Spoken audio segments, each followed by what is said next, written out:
Hello, friends.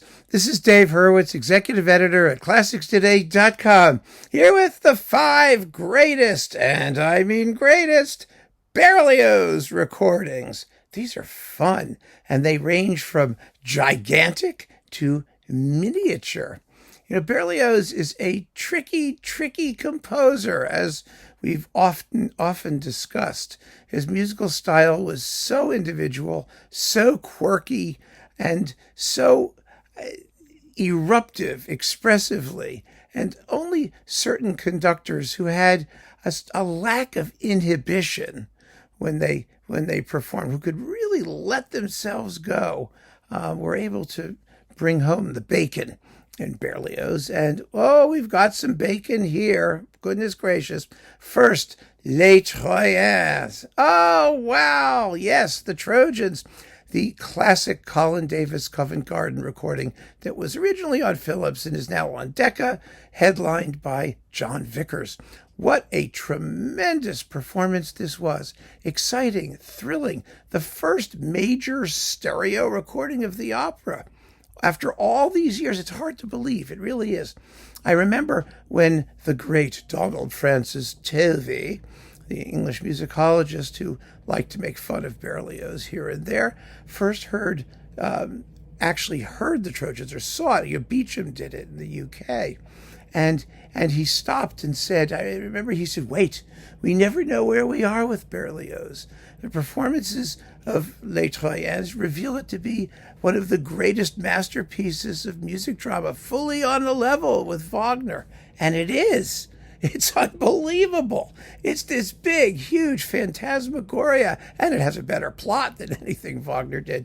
So you've got this amazing piece of music that very, very few people know about. It lasts over 4 hours. Oh my gosh, it's just incredible. I mean, it's got the Royal Hunt and Storm, a full-fledged tone poem in the middle of it.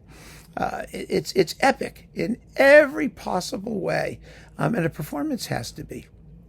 It really does. It has 5 acts. I just love it.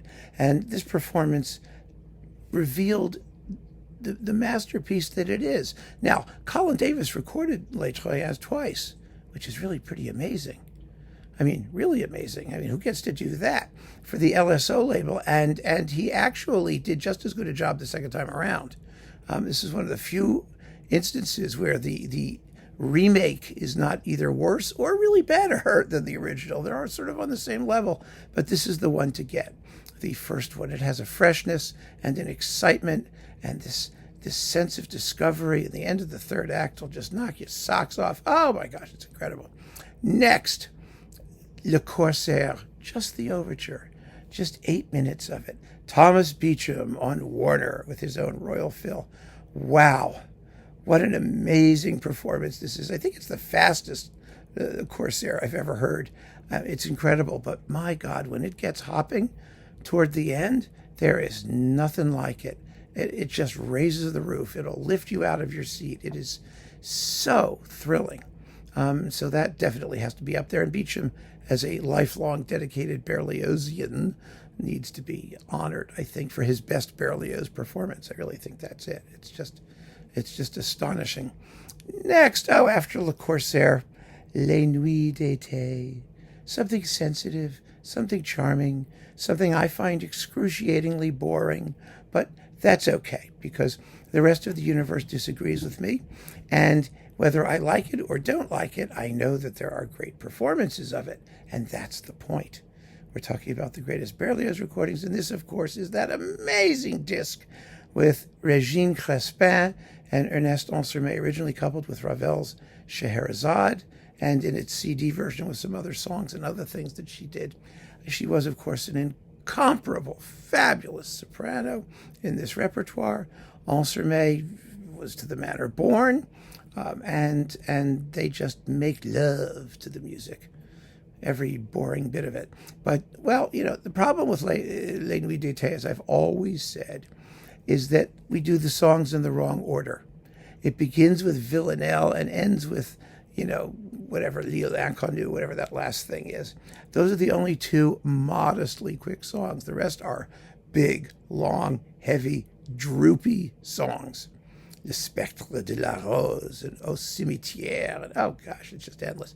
What they really ought to do, as I've said this a million times, is start with a couple of the droopy ones, stick Villanelle in the middle somewhere, or maybe after the first one or after the first two, so that there's a little breath of fresh air in the middle, and then end with L'Inconnu or whatever that is, so that the pace is more varied. I've never understood why people do a quick one at the beginning, a quick one at the end, and like 4 soggy or 3, I don't know, however many there are, droopy ones in the middle. But you can play them in whatever order you want. Try it my way. If you think Les Nuits d'été is a little snoozy, and you may be pleasantly surprised. It works for me. It really does. But at any rate, Crespin is amazing. So what the hell? That's the part that matters. Next, the Damnation of Faust, La Damnation de Faust. Igor Markevitch. Yes, it is very slightly cut, very slightly. It doesn't make any difference. Markevitch is the only conductor, in my view, who really captures the demonic quality of the descent into hell and the scene in hell, which is just the most fun thing anybody ever wrote. You know, it's all nonsense syllables. You know, apparently Berlioz was talking to some Swiss mystic who had divined the infernal language. I mean, no one knows what it means. I don't understand why all the words have diacritical marks over them. I mean, how would they know in hell to put umlauts over things? It doesn't make any sense to me. And little hat checks and things like that.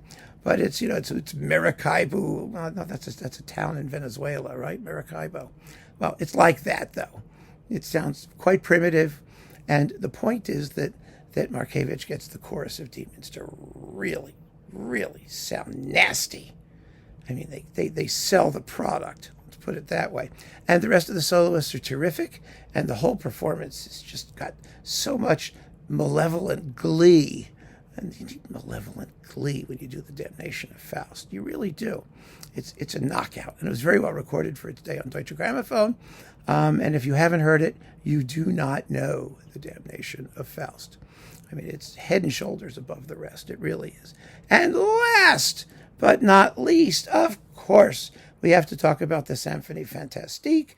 And if you talk about the Symphonie Fantastique, you have to talk about Charles Munch of the Boston Symphony, his second one from 1962, which is better played, better recorded, and even more feverishly insane than the first one. Well, maybe not more, but equally feverishly insane. Munch was, of course, one of those conductors who could let himself go. And boy, did he in this piece. He recorded it like 5 times. You know, some people prefer different ones, but this is the best one. Hands down, it's the best one. You know, the one when he did when he went back to France, you know, I mean, it's good. It's good, but it's not the same quality of playing or sonics, frankly. He did one in Hungary, and then a couple of these, and then there's another one. Oh, they're just everywhere. But what an amazing calling card of a piece this was for Munch, because most conductors just destroy it. They make it sound awful. Not Munch. He understood every single bar and where it was going and how to get there. And get there he does. So there you have it, the 5 greatest Berlioz recordings. I'm very interested to get your view on what the 5 greatest Berlioz recordings are. So let's go for it and keep on listening, friends. Thanks for joining me. Take care.